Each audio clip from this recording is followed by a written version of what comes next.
So, the chapter I chose to do was page 15, Ethics After the Oil Spill. So, we have an energy company named Enbridge, and they had a leak that had sprung near the tiny remote town of Wrigley in Canada, Northwest Territories. So, this is what I would do. So, for starters, the Wrigley citizens had lived in the neighborhood for many years and many generations, and also they have been respected by their closeness with nature and treated this as an integral part of their lives. And also, Enbridge wanted to give complete transparency in the cleanup mission, and they also want the people of Wrigley to feel value in their closeness with their nature and their lifestyle. So they did feel sorry about the oil spill and the acres it had ruined in the town and city. So if you really think about it ethically, a charitable approach is one to look at avenues for corporates to contribute to the environment to make it back sustainable. And Enbridge is also trying to do something heroic, and they try to put the next steps in concrete without involving the community. So before you even try to change a scenario, situation, or anything, you have to talk to the people within the predicament to make sure everybody is on the same page. That's rule number one. So the company has to be responsible towards the environment in which it operates and manufactures responsibility to give back to its surroundings. And then at the same time, also optimize its process and other factors to make it sustainable. And one last thing, looking at the passage, corporate social responsibility is not a cover for environmental hazards. And that's what I would do after an oil spill. Thank you. So when it comes to Enbridge having obligations that went beyond cleaning up the area directly affected by the spill from the company's pipeline, the $5,000 wasn't just enough if you really put it into consideration. More than just helping the community, they also have to make sure that they restore the environment itself to where these people rely on for their living, for their own living. And those donations are great, yet that wouldn't be enough in the long run. We should make everyone work on their own to live rather than just keeping on giving them donations to be able to live off.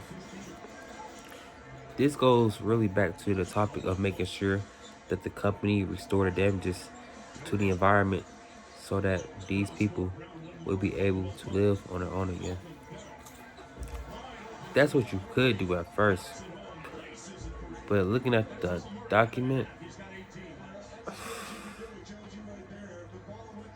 it really depends on how the people of Wrigley feel about all this. Aside from maximizing their shareholder value, they got fine benefits that they also like. And then, before you even put a project or lay out like a map in general, you gotta evaluate the size and nature of a spill, and make sure you count the potential hazards.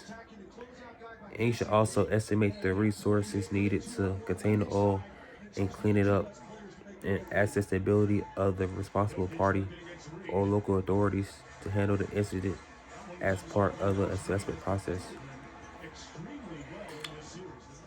So, in conclusion, Enbridge might have thought that the $5,000 was enough to compensate all the people affected since the place was little. And like I said, it's a poverty city and there's nothing really there. But the community was still insulted because the company that makes a lot of money, like we talking big tons of money, thought $5,000 was enough to fix the damages they made, but it's not. So this is how I look at it. For real. This is how I really look at it. Cause I'm Enbridge, you're wrong. This is how I look at it. Like I said, it's all about ethics. Say I was living in a city called Fayetteville, North Carolina, right? Right. And then, like, say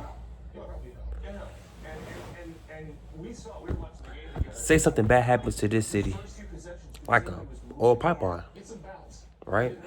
They come in here, spill oil on everything in Greensboro, and only give us $5,000 to fix everything.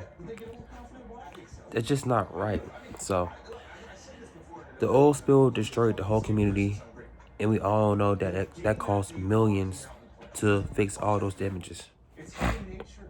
If I was a manager, me personally, I would suggest relocating all the people to and all the affected areas to a secure place, and then don't move them back to anywhere back in the city until it's safe to stay and livable again. So,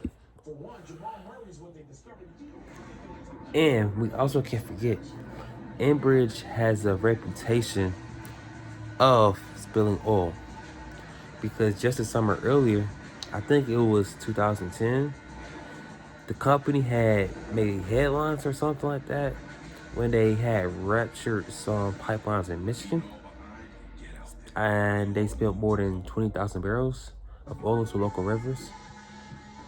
And then they were trying to win an award at that. So they have a history of doing this stuff. And then they only offer you this amount of money. Even though, like, that's a small city, what really made the community offer $5,000 to hire its own expert? What's helpful to me is just not doing it again. Like, you have a history of doing this. Stop doing it.